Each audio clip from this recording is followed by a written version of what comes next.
আজকে আমাদের বিষয় হচ্ছে একটি হাদিস রাসূলুল্লাহ সাল্লাল্লাহু আলাইহি ওয়াসাল্লাম ইরশাদ করেছেন, ঈমানটা তোমাদের অন্তরের মধ্যে পুরনো হয়ে যায়, যেভাবে তোমাদের জামা কাপড় পুরনো হয়ে যায়।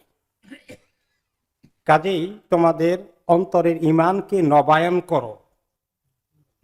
করো। ঈমান পুরনো হয়ে যায়, আবার এটাকে নবায়ন করো, নতুন করো আবার এটাকে। এই হাদিসটি অত্যন্ত গুরুত্বপূর্ণ। তাহলে আমাদের ঈমান পুরনো হয়ে যায়, কথার অর্থ কি? কাপড় চোপড় পড়তে পড়তে পুরনো হয়ে যায়। তো ঈমান পুরনো হয় মানুষ যখন আস্তে আস্তে গাফেল হয়ে যায়, মানুষ যখন নেক কর্ম থেকে দূরে চলে যায়, অলসতা গাফলতি চলে আসে, শয়তানের রাস্তায় চলে, আনন্দ ফুর্তিতে ডুবে থাকে, আল্লাহর ভয়, জাহান্নামের কথা, জান্নাতের কথা তার মনের ধারে কাছে সহজে আসে না। ঈমানটা পুরনো হওয়া মানে দুর্বল হয়ে গেল। এই ঈমান একটা মরা ঈমান, জীবন্ত ঈমান নয়।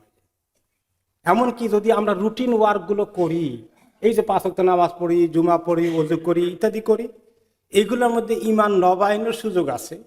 আবার এগুলোর মাধ্যমে এগুলো করব ঠিকই, কিন্তু ঈমান নবায়ন হবে না। এ করার জন্য করি আর কি। নামাজ না পড়লে তো অসুবিধা আছে, পড়তে হবে, পড়ি আর কি। এত কষ্ট করে জুমাতে আসেন কাজকর্ম থেকে, খুব কষ্ট লাগে, কিন্তু কি নিয়ামত আপনি পাচ্ছেন এটা আমরা জানি না, ভুলে যাই। এবং কার সামনে আমরা 2 রাকাত নামাজ পড়ছি, প্রত্যেকটি কাজের মধ্যে, আমলের মধ্যে ঈমান নবায়নের সুযোগ আছে। যে আমি আল্লাহ তাআলার সঙ্গে কথা বলবো নামাজের মধ্যে, আমি ওযুর মধ্যে আমার জন্য বিরাট পুরস্কার রেখেছেন আল্লাহ তাআলা। আমি যে জুমাতে আসছি কত বড় পুরস্কার আছে, এইগুলো মাইন্ডে থাকা এবং এগুলোর আশা করা, যে আমার আল্লাহ যা যা বলছেন আমি সেগুলো পাবো, এই আশায় আমি আসছি, আমার আল্লাহ আমাকে দিবেন, আমি পেতে চাই, এই আগ্রহ উদ্দীপনা আছে কিনা, এটা হলো ঈমান তাজা থাকার লক্ষণ। আর যদি মরা নামাজ পড়লাম, মনের ভিতরে দুনিয়ার কত কিছু, কিন্তু কার সামনে নামাজ পড়ছি, কাকে আল্লাহু আকবার বলছি, কাকে সুবহান রাব্বিয়াল আলা বলছি, সেই অনুভূতি আমার মধ্যে নাই, তাহলে আমি একটা মরা ঈমান, মরা নামাজ পড়ছি। এই জন্য একটা হাদিসে রাসূলুল্লাহ সাল্লাল্লাহু আলাইহি ওয়াসাল্লাম বলেছেন, রোজা তো সবাই রাখে, সবার রোজার সওয়াব একরকম হবে না। মান সামা রমাদানা ঈমানান ওয়া ইহতিসাবান গুফিরা লাহু মা তাকাদ্দামা মিন যামবি। যে ব্যক্তি এমন ভাবে রোজা রাখে, ঈমান মজবুত। কি ঈমান? যে এটা ফরজ, আমার আল্লাহ বলেছেন কুতিবা আলাইকুমুস সিয়াম, আমি এটা মানবো কষ্ট হলেও, আমার আল্লাহ সন্তুষ্টির জন্য করব, এটা আমার ঈমান। আমি বাধ্য হয়ে করছি না, মনে চায় না, জোর করে করছি না, আমি আনন্দের সাথে করছি। কারণ কি? ইহতিসাবান, যে আল্লাহ তাআলা আমাকে এত এত পুরস্কার দিবেন, আল্লাহ আমাকে জান্নাতের রায়্যান গেট খুলে দিবেন। এই যে প্রত্যেকটি কাজ, হজ, উমরা, কোরআন তেলাওয়াত করছি, জিকির করছি, দোয়া করছি, সব কিছুর মধ্যে এই মনোযোগ, মনের মধ্যে চরম একটা আকাঙ্ক্ষা, আমার আল্লাহ আমাকে কবুল করবেন, এইরকম একটা ধারণা নিয়ে নামাজ পড়া আর এমনি পড়তে থাকা কি সমান? কখনো নয়। যে একটা এক্সাম্পল আমরা নেব, যেমন এই যে আমরা আজকে জুমা পড়ব, আমরা অনেক আগে হাদিসটি বলেছিলাম, অনেকে হয়তো শুনেননি, অনেকে হয়তো ভুলে গিয়েছে। এই ঈমানকে তাজা করার জন্য আসলে দরকার আছে। এই জন্য সাহাবীরা এটা করতেন। মুআয রাদিয়াল্লাহু তাআলা আনহু আসওয়াদ ইবনে হিলাল আল মুহারিবিকে বললেন যে, আসো তো বসো, দেখটি আমরা দুটি ঈমানের কথা বলি, দ্বীনের কথা বলি, যেটা মনের ভিতরে আল্লাহ তাআলার আমাদের ভয় আসবে, আল্লাহ তাআলার রহমতের আশা আসবে, বসো একটু কথা বলি। এইভাবেই তারা নিজেরা ঈমান বৃদ্ধি হওয়ার জন্য কথা বলতেন, কাজ করতেন। এবং প্রত্যেক সাহাবী আবু দারদা বলেছেন, প্রত্যেকটি মানুষের উচিত যে আমার ঈমানটা কি দিনের দিন বাড়ছে না কমছে, গতকালকে কেমন ছিল, আজকে কেমন আছে, মুর্দা ঈমান না জিন্দা ঈমান, এই সব সময় এটাকে নিজের মূল্যায়ন করা উচিত, আত্মসমালোচনা করা উচিত। তারপরে শয়তান কোন জায়গা দিয়ে ঢুকে আমাকে গুনাহ করাচ্ছে, সেই জায়গাটা রাস্তা বন্ধ করতে হবে। এইভাবে চিন্তা করা বুদ্ধিমান মুসলমানের কাজ। একটা এক্সাম্পল দেই, এই যে জুমা পড়তে আসছে, হাদিসে কি এসেছে যে আল্লাহ তাআলা কিয়ামতের দিন প্রত্যেকটি দিনকে দিনের একটা সূরত দিয়ে উঠাবেন। শনিবার, রবিবার, সোমবার, প্রত্যেকটি সপ্তাহে 7টি দিনকে আল্লাহ তাআলা উঠাবেন হাসরের ময়দানে, এবং আমি কি কি আমল করেছি দেখাবেন। প্রত্যেকটি দিন একেবারে এরকম লিস্ট আকারে আসবে আমার জীবনে। বছরে 365 দিনের দিনগুলো প্রত্যেকটি দিনের হিসাব আমার সামনে আসবে। তো প্রত্যেকটি দিনের একটা সূরত থাকবে। কিয়ামতে কিন্তু আখিরাতে প্রত্যেকটি আমলকে আল্লাহ তাআলা একটা রূপ দিবেন। এখন আমরা আমলে কোনো রূপ দেখি না, একটা বডি থাকবে, একটা শরীর থাকবে আমলে। এবং জুমার নামাজের দিনটা আসবে আমাদের কাছে, এর একটা শরীর হবে, অন্য দিনগুলোরও শরীর হবে, সেই দিনগুলোর একরকম শরীর হবে স্বাভাবিক, কিন্তু জুমার দিনের শরীরটা হবে অন্য রকম, একটা আকৃতি আল্লাহ তাআলা দিবেন। সেটা হবে যে অসম্ভব আলোকিত, উজ্জ্বল, নুরানি একটা দিন আমাদের সামনে আসবে।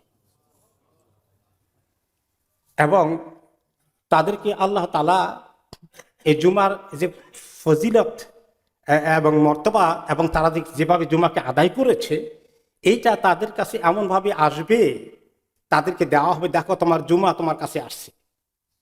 এমনভাবে তাকে জুমাকে সাজানো হবে, এত নুরানি করা হবে, এত মায়াবী দিয়ে তাকে তৈরি করা হবে, যেভাবে একজন নববিবাহিত বর দুলহা তার স্ত্রী, তার দুলহান তাকে প্রথম সাক্ষাতে দেওয়া হয়, দেখা করতে দেওয়া হয়, কত আগ্রহ নিয়ে সে তার এই বিবাহিত স্ত্রীর দিকে তাকায়।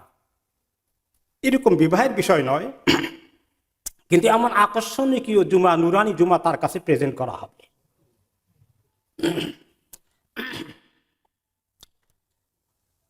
এবং তাকে এই জুমা যখন তাকে দেওয়া হবে, জুমা তার কাছে আসবে, তখন তার শরীরের রংটা এত উজ্জ্বল হবে, উজ্জ্বল বরফের যে ফর্সা রং থাকে এরকম রংটা আসবে, এবং তার শরীর থেকে সুগন্ধ ছড়িয়ে পড়বে এই জুমার কারণে। এবং তাদেরকে আল্লাহ তাআলা বলবেন, জুমার ঠিক মতো যারা আদায় করেছ, তোমরা এই যে কর্পূরের পাহাড় আছে, কাফুরের পাহাড়, কর্পূরের পাহাড়, সেখানে গিয়ে তারা আনন্দে খেলাধুলা করতে থাকবে। তাদের এই আনন্দ দেখে অন্যান্য জিন ইনসান তারা সবাই তাদের দিকে তাকিয়ে থাকবে। আল্লাহ তাদের এত ফুর্তি আল্লাহ দিয়েছেন, এই জুমার এত নিয়ামত তাদেরকে আল্লাহ তাআলা দিয়েছেন, আশ্চর্য হয়ে যাবে। এবং তাদের মতে এই মর্যাদা আল্লাহ তাআলা আর কাউকে দিবেন না, শুধুমাত্র ওদেরকে দিবেন, শুধু যারা আল্লাহকে খুশি করার জন্য ইখলাসের সাথে আজান দিত, মুয়াজ্জিনদেরকে। তাহলে এই জুমা যে পড়ে যায়, কোন তরিকায় পড়ি? অনেকেই খুতবার মধ্যে মোবাইল টিপি শুরু করে দেন। সুবহানাল্লাহ, কি অমনোযোগী! এই জুমা সেই জুমা হবে? এরপরে তিনি এই যে নামাজটা 5 ওয়াক্ত পড়ি, এর মধ্যে কি মর্তবা আছে? তিনি বললেন যে তোমাদের ঘরের সামনে যদি এরকম নহর থাকে যে প্রতিদিন 5 বার গোসল করে, তার শরীরে কোনো ময়লা থাকবে? সাহাবায়ে কেরাম বলে 5 বার গোসল করলে, পরিষ্কার নহর নদী সামনে প্রতিদিন আছে বাড়ির সামনে, তাহলে তার শরীরে ময়লা থাকবে কেমনে? তিনি বলেন যে এভাবেই তোমাদের এই 5 ওয়াক্ত নামাজ তোমাদের সমস্ত শরীরের গুনাহকে ধুয়ে মুছে সাফ করে দেয়। নামাজ পড়তে যখন আসি, তাড়াহুড়ো করে 2 রাকাত 4 রাকাত করে দৌড় দিলাম। হ্যাঁ, আমরা অফিস থেকে আসা যাওয়া করি, যারা তাদের কষ্ট হয় জানি, আপনাদের কষ্টকে আল্লাহ তাআলা অ্যাপ্রিসিয়েট করবেন। কিন্তু যতক্ষণ পড়ি একটু মনোযোগ দেই, আল্লাযীনা হুম ফি সালাতিহিম খাশিউন, একটু খুশু, একটু মনোযোগ দেওয়া, শুধু উঠা বসা নয়, রুটিন ওয়ার্ক শুধু নয়, শুধু রুটিন ওয়ার্ক নয়, ইবাদতকে নিতে হবে আল্লাহ তাআলার সঙ্গে সম্পর্ককে পুনঃস্থাপন করার জন্যে, আল্লাহ তাআলার কাছে যাওয়ার জন্যে কত ফোকাস করতে হবে। মনোযোগ অন্যদিকে থাকবে আর আল্লাহকে ডাকছি, এই ডাক কি সমান ডাক হবে? এমনকি উজু যখন করি আমরা, উজুর মধ্যেও কি নিয়ামত! প্রত্যেকটি অঙ্গ প্রত্যঙ্গ যখন ধুই, হাত থেকে, মুখ থেকে, চোখ থেকে গুনাহগুলো ঝরঝর করে ধরে যায়, আল্লাহ তাআলা পাক সাফ করে দেন। তাহলে আমরা এই যে ঈমানকে নবায়ন করার কাজ এই ইবাদতগুলোর মাধ্যমে হয়ে যাচ্ছে, কিন্তু আমরা কি নবায়ন করছি আসলে? আমরা তো বেখেয়ালি, আমরা অমনোযোগী, আমরা গাফলতিতে আছি। নামাজে ঢুকলে 304টা 400 চিন্তা মাথার মধ্যে ঢুকবে। যুদ্ধ করে আল্লাহ তাআলার সঙ্গে আমাদের সম্পর্ককে একদম পুনঃস্থাপন করতে হবে। তাহলে আমাদের আল্লাহ তাআলার কাছে এই ঈমান নবায়ন হয়ে গেল। এই ঈমান মরা ঈমান হবে না, যে জিন্দা ঈমান হবে। এটা আমাদেরকে গুনাহ থেকে দূরে থাকতে সাহায্য করবে। আর গুনাহ করে ফেললে আমরা তওবা করব, আবার আল্লাহর কাছে চলে গেলাম। গাফেল হয়ে গেছিলাম, তওবার মাধ্যমে চলে আসলাম। অনুতপ্ত হওয়া, খেয়াল করা, সচেতন থাকা, আত্মসমালোচনা করা, এই যে সকাল সন্ধ্যার আজকারগুলো, আল্লাহর সঙ্গে সম্পর্ক পুনর্নির্মাণ, কোরআন তেলাওয়াতের মাধ্যমে আল্লাহর নৈকট্য অর্জন করা, এই কাজগুলো জারি থাকার মাধ্যমে ইমানকে নবায়ন করব। তা না হলে রুটিন মাফা কয়েকটি 5 ওয়াক্ত নামাজ জুমা একটু পড়লাম আমরা, বাকি ইবাদতের সঙ্গে সম্পর্ক নাই। আর এইগুলো যে পড়ি উঠানামাই হলো, আল্লাহ তাআলার ধ্যান খেয়াল খুশু কিছুই থাকলো না, তাহলে এটা একটা শুধুমাত্র ফর্মালিটিজ হলো।